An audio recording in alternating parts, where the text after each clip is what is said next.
Hi, I'm Ben Wojdyla, and today on Saturday Mechanic, in the final part of a three-part series, we're going to put up this auto lift. We've got our lift all the way assembled on the ground from the last episode. We've got all the sub-assemblies over here put together. We're pretty much ready to go with the hoisting of the lift. It's almost like a shop guy's barn raising. We know we're good on height. We've got 12 feet up high, which is enough to raise this up. And we've got plenty of width in here, so what we're going to do is actually make a bay on this side for our lift and a flat bay over there, so if we ever want to pull another car in, we can do that. But what we have to do is measure on the floor, and we're going to reference our manual here, and we're going to use two tools, measuring tape, chalk line, real simple. So we're going to roughly center it in the fore and aft space of the space, just so that when we put a car in, it fits and it's not hanging over, and we've got plenty of workspace around.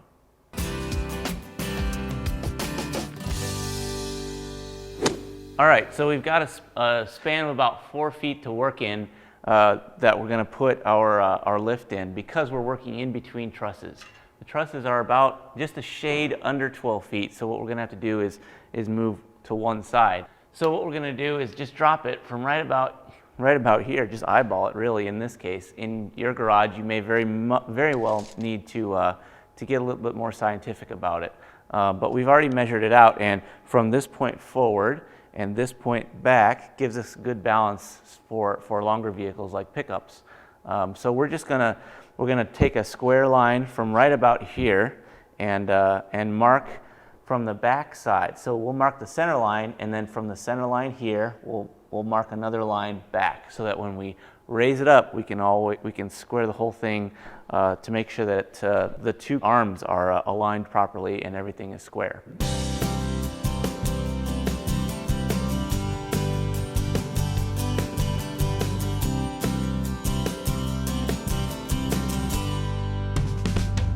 This is a chalk line, and it's been around a long time. Basically, it's a piece of string and a bath of chalk, and when you pull it out, the string is embedded with chalk, and when you strike it on the ground, it leaves a nice line. That's how we're going to mark the floor, so that we know we're going to be square in the space.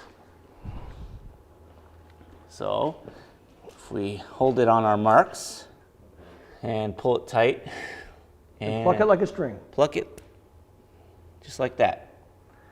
Give us a nice mark.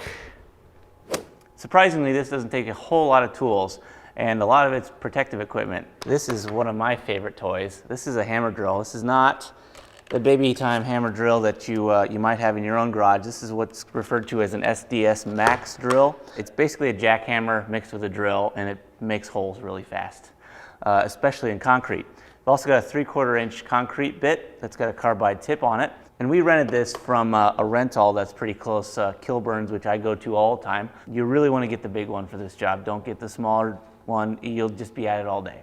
The other thing we'll need, ratchet and a socket, a torque wrench.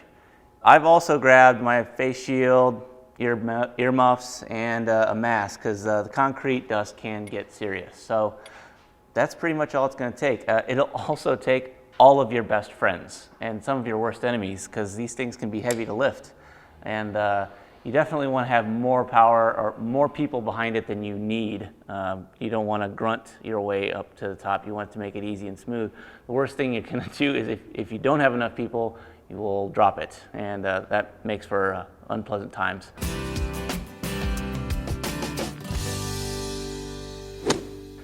All right, thank you guys for coming over, first of all. It's going to take all of you guys to get this up here safely, but we are going to have to do some safety talking first and a little bit of organization. I know it's sweaty in here, so just bear with us for a while. There's a lot of guys here, and we're going to need some organization as far as a leader. I think Russ should do it. Okay, I'll do it. Okay? The old guy gets to do it. Yeah, and when you're doing something like this, it's really important that you have one person giving the commands, okay? So what we're going to do is we first have to move this into position. We try to keep it as square as possible, and then we're going to lift it.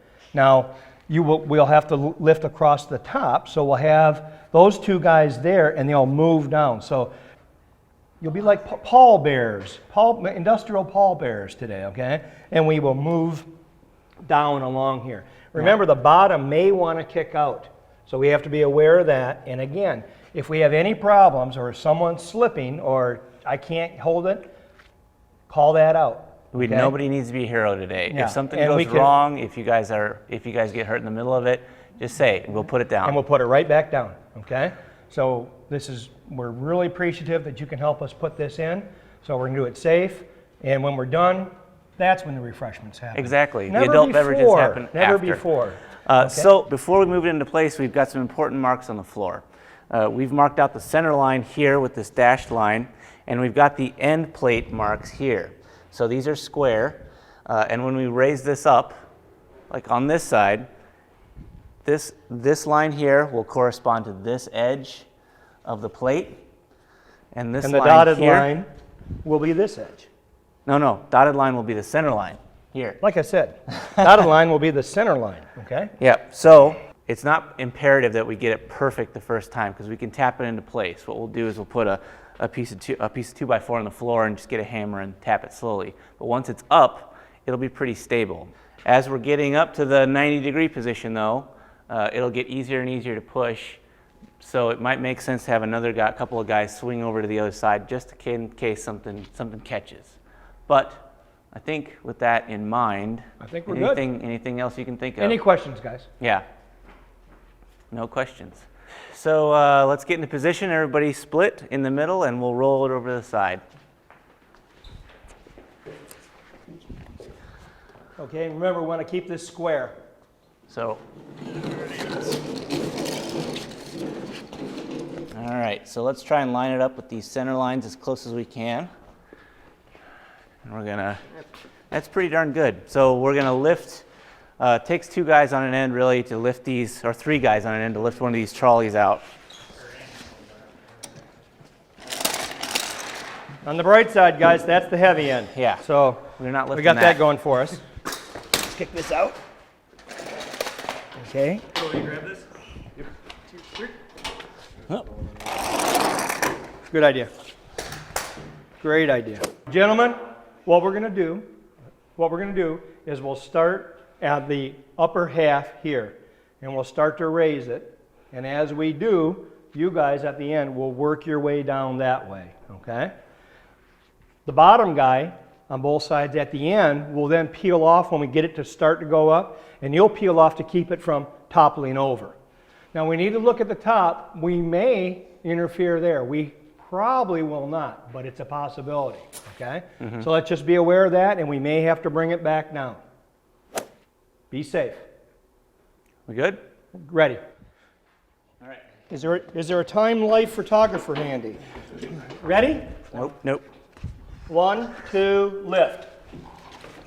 Take your time.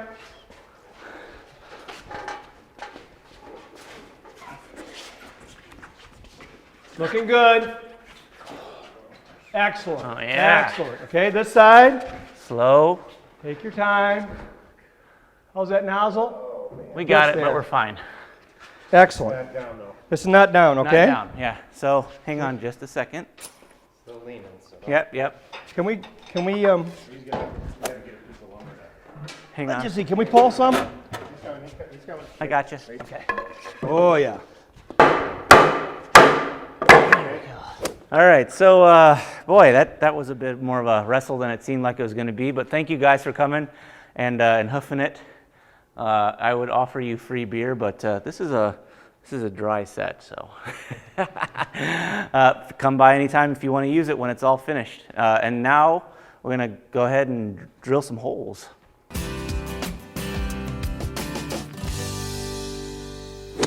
Now that we've got this thing up and placed, it's time to drill some holes. To do that, we're going to use this big beast, which, like I said before, is kind of a half jackhammer, half drill. It's called a hammer drill.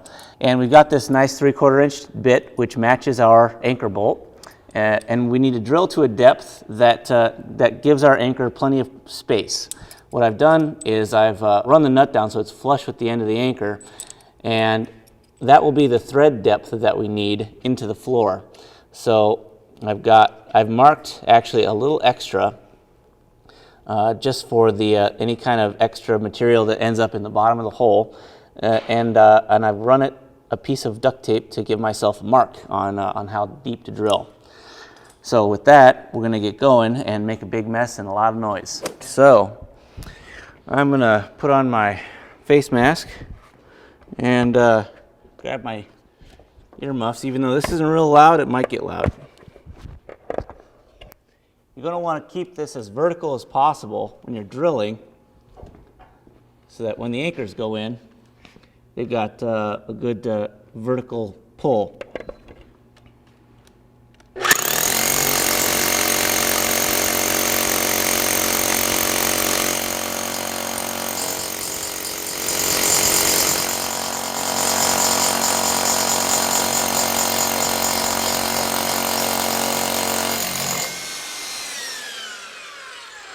Like butter. Like butter. Try not to get the dust down in the hole. Yep. I think you went through though. I might have. All right, there you go. What I'm doing now is I'm putting the nut on, so when we hammer this down in, I don't damage the threads on the top. And when we pull it up, it'll slide this down, this wedge down, and this will anchor into the concrete so that we get a good grip. It's like a collar that'll expand. Yeah. All right.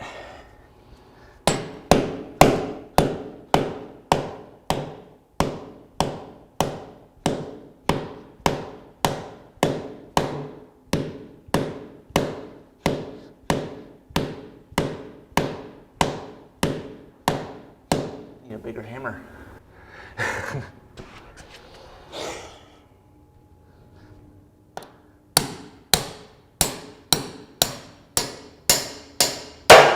Let's explain, Ben. Although that looks like a large hammer, it probably doesn't weigh.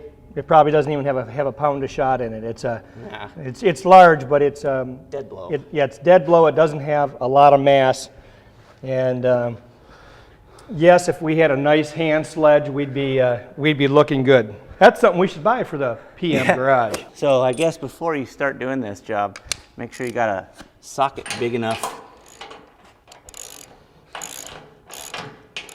Ben, you could just snug that, and if we had to do any adjustment later, you can loosen it, and we have a little bit of wiggle room. Yep. So what this is doing now is pulling that wedge into the concrete. It's pulling this wedge up into this split collar, and it will not go anywhere. No. I've had hooligan friends that have gone into old factories, and the bridge cranes have still worked. So what they'll do is they'll take that trolley, and with that big crane, they'll actually hook onto a bolt in the floor, and instead of the bolt failing, the concrete will explode. So not recommended, but interesting fact. Mom said I should stay away from people who have friends like you. Why do I get a feeling that you were one of those friends at one point, Russ? All right, so there's one. Now we got only 11 more of those to go. And it's just a matter of just drilling holes, putting the anchor in there, tighten it correctly. We'll go back and hit them with a torque wrench. Yep. To make sure, but they'll pull up really tight. They'll pull up really tight, and we shouldn't have any problem. These towers, we can literally put a 6,000-pound pickup truck above our heads and have no worries that it would come tumbling down. Yeah, easily. I mean, this is a 9,000-pound lift, and even that's got some safety factor to it. I mean, I wouldn't put anything more than that, but you can put a heck of a lot on one of these beasts. Mm-hmm. So I will say one thing. When lifting fire trucks, tanker trucks, let the water out, or the old guys laugh at you. That's a fine idea. That's from my misspent past. All right, so what we got to do now is actually hook up the hydraulic pump, because we've got the electrician coming in.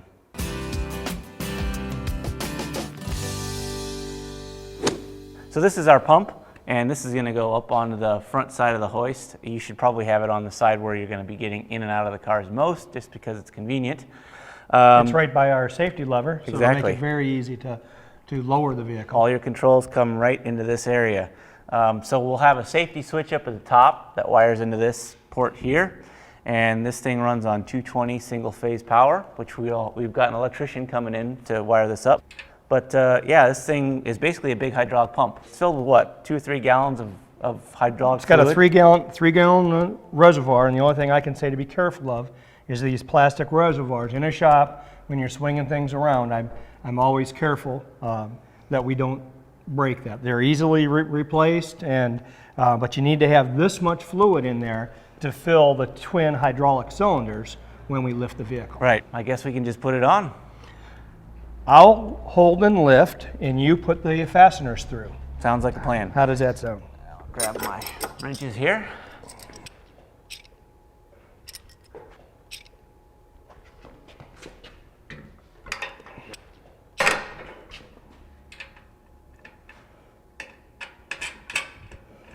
There's one. I'll lift a little bit. There we go. Oh, I feel much better now. Last thing we got to do with this hydraulic system, since we've already got everything hooked up, is to plug the control line in, and that just goes into one of these fittings on the side, just like we had up top. The pump already has a 90-degree fitting on it, so that makes it a little tighter, and I should say tidier. Remember, when you're putting these on, it's a mechanical connection, so you don't really need to crank on it too hard, and that should do. Now we've got to get some electricity in here, and for that we're going to run with a qualified electrician.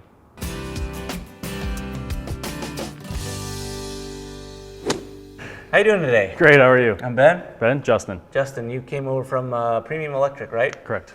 Okay, well I sent your boss some specs that came in the instruction manual with this beast, which is what everybody else should do if they're installing a machine like this. So you've got a quick briefing. You want to run down what you're going to be doing for us today? Well, I'm going to be coming out of this single phase panel over here, running a 220 circuit with 3/4 inch EMT, coming across the joist here, setting a 4 square box, and then dropping down a flexible SO cord. You ever done a lift before?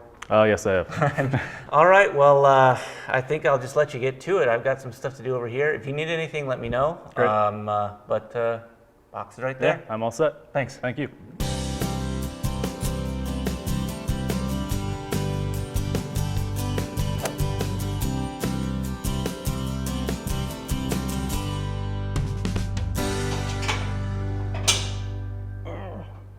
Okay, Ben, Got that's it? tight. All right. So what Russ just finished putting together was the safety limit switch. This padded bar at the very top is a good way to keep from smashing the roof of your car in. And remember, if you have a pickup truck with a cap on there, that's where I've come closest. Yeah.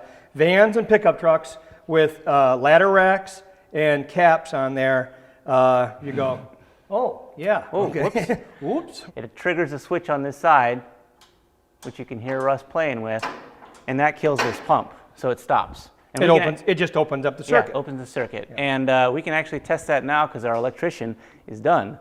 And this baby is all powered up. So, so let's go ahead and try that. Okay, my hands are clear, and when it starts moving, I will push up on the bar. All right, I'm going to push the button. And it works. Works perfect. All right, with that, I think we can put the arms on and just about wrap this up. Can I climb down? Because it's get extra hot up here, okay? Okay. It's just hot down there. Well, get down here. It's boot camp for hell up here, okay? Okay, well, we have the luxury of nice level concrete in this shop. So even though we just installed it straight flat onto the concrete, these uprights are both level in all directions, which is, like I said, it's a miracle. But if we didn't have it, if it was off 1 or 2 degrees, we have these. These are shims. The way you use these is when you've got these bolts loose, you actually slide these underneath, 1 or 2 at a time on each side as needed until the lift comes into level upright at perfect 90 degrees angle. But like I said, we won't need that, thankfully. But what we will need is some arms, which is what Russ is going to bring over, and we're going to pin them into place. It's not too bad. Definitely a 2-man job though. So you take this great big pin, and you drop it right in, and then wiggle. Wiggle. There we go, just like that. It's the wiggles. Yeah, and then you grab one of these. We're gonna have to lift this up to get here. Turn it 90 degrees, and we'll have access to pull up the other one. Yeah. So what's that? We have a groove, a machine groove in that pin. Oh yeah. And this machine groove right here will allow this so it won't pop out in any way. So that's a safety issue. Speaking of safety issues, probably the greatest innovation in the last 15 years in lifts is that they have this gear here, this half gear. When you get it off the floor, and about 2 inches off the floor, this gear engages, and thus these arms cannot swing at all. And this gear, we can disconnect. If we were up a foot or two and we needed to make an adjustment, we can disengage that and allow it to swing. But once it's up a few inches, that gear will engage and it's locked in that position. Actually, let's show them. Push the button, Russ. Just like that. So now this is locked in place. Okay, say, oh, I need to move it a little bit so I'm away from the gas tank. Pretty handy right there. Yeah, real nice. How about that pad there, Ben? Oh yeah, these pads are what contact the bottom of the car. There's your basic pad, right? If you've got your low riders and such. However, for the vast majority of cars, you might need one or two of these pins. The way these work is you slide these in, and that sits on top. This allows you to go under the rocker panel or something like that. And you can stack them too if you need a whole lot of clearance for that lifted pickup you're working on. That's perfect. Yeah. If you pull that out of the way, then we'll show you here where these store. So pull that towards you. Towards you. Towards me? Yeah. Towards you. What? Okay. And then these have a storage area here, and you can just stack them up. And they're handy. They're out of the way. Yep. All right, so we're going to put all these arms on now and final prep, and we'll be able to try out picking up a car. Let's put up your car. Let's put up the rental. Yeah, there you go.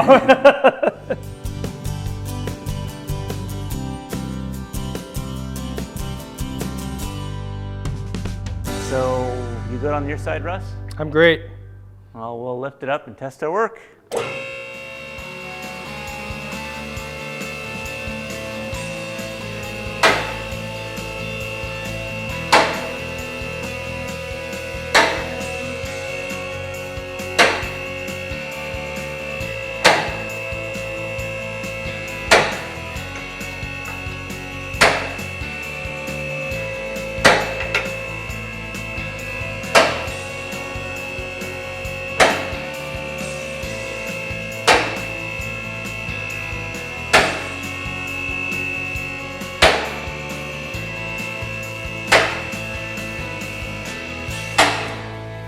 All right, man, that's up. That's up. Now let's Let's lock it there. lock it down, So just release hydraulic pressure. and we're good. Yep, I think we need a look. You saw that Yeah, one engaged before this one, so we looks need like, a little yeah, bit of adjustment a on this little side. bit, yep. Yep, they're clicking correctly, but we'll get to that and all of our little Fiddly bits. fiddly bits. Yeah, there we go. All right, Russell, thank you for all of your help, sir. Benjamin, it was a pleasure. Should have picked a warm day to do this. I think that's all right. I just can't wait to bring my old Rex in here, and I think you're more than welcome. thanks, buddy. Appreciate it. If you have any questions about what you've seen today or in any of the three-part series about buying and installing your own lift, leave them in the comment section below.